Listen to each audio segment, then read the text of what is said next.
say about Syracuse, that's Yeah. where the contradictions finally exploded.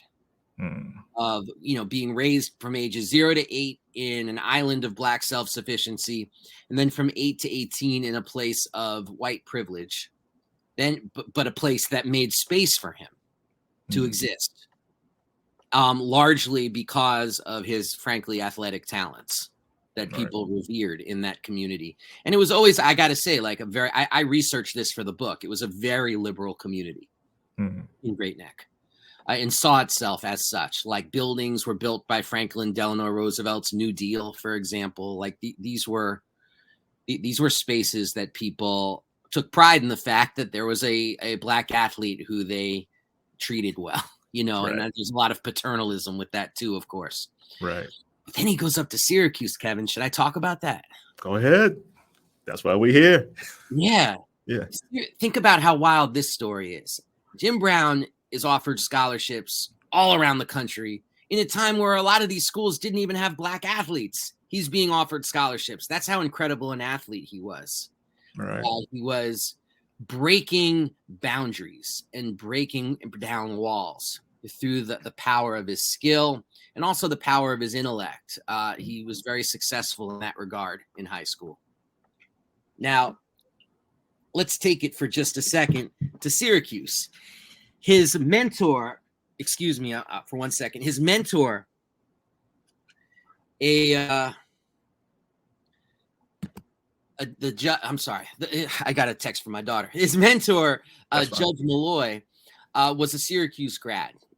And it meant a lot to Judge Malloy to get Jim Brown to go to Syracuse, partly because Judge Malloy wanted to further break down the racism in his alma mater. And particularly the racism on the football team, which had only had one black player matriculate up to that point, a man by the name of Evadus Stone, who was often held up to Jim Brown as the person he was not supposed to be because he was flashy and dated white women and thought it was too big for his britches and all this stuff. Now think about all those racist tropes I just described. Right. That's what Jim Brown walked into at Syracuse. Man. He thought white people was Great Neck, Long Island. It was not.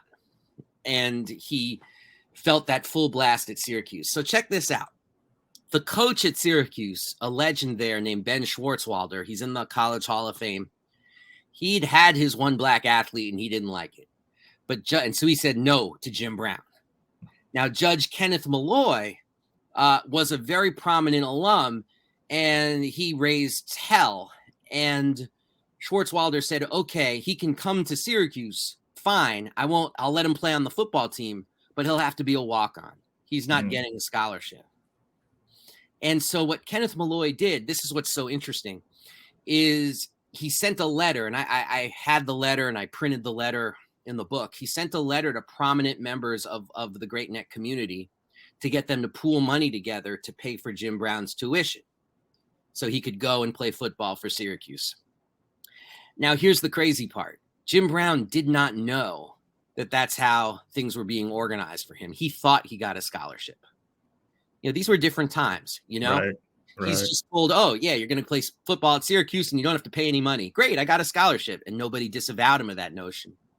But then he shows up to Syracuse and he's not eating meals with the team. And he's not in the dorm with the rest of the team. He's being treated like an outsider from point one. And then he finds out about the scholarship. He eventually did get a scholarship through his play. He was awarded one.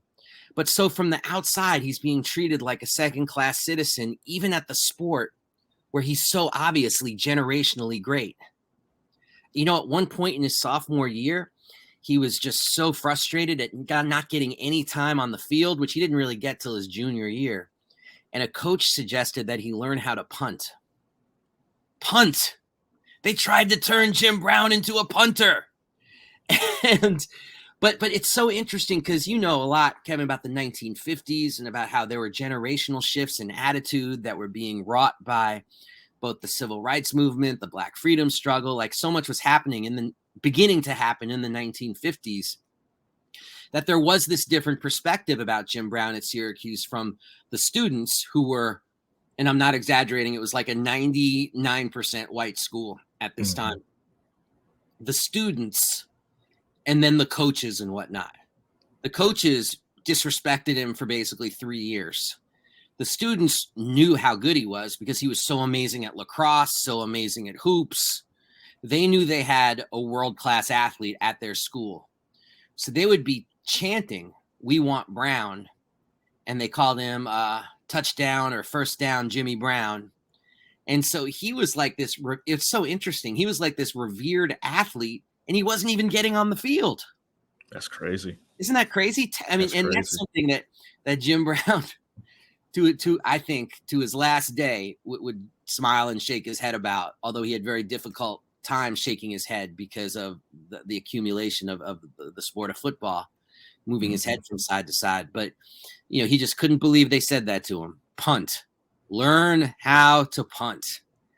So Syracuse taught him racism, basically. Taught him what it was, taught him what it felt like, and really taught him for the first time about what it would feel like to be treated like something less than a man. That was new. And one could argue it arrived very late compared to a lot of black men of his generation, precisely because of that very unique circumstance of growing up, first in St. Simon and then in liberal Great Neck. So that changed him. And it also set him on a course that I think defined his whole life, which is this kind of like, how when you touch a hot stove and you have to move your hand away real quick, like he became the hot stove if anybody questioned his masculinity. Right. Like the fire would come in his eyes. And in my book about him, I chart him speaking about being treated like less than a man and about how he would never put up with that. He's speaking those politics in his 20s, 30s, 40s, 80s. That was a running thread. And sometimes that could be really progressive and forward looking. And sometimes that could be very toxic.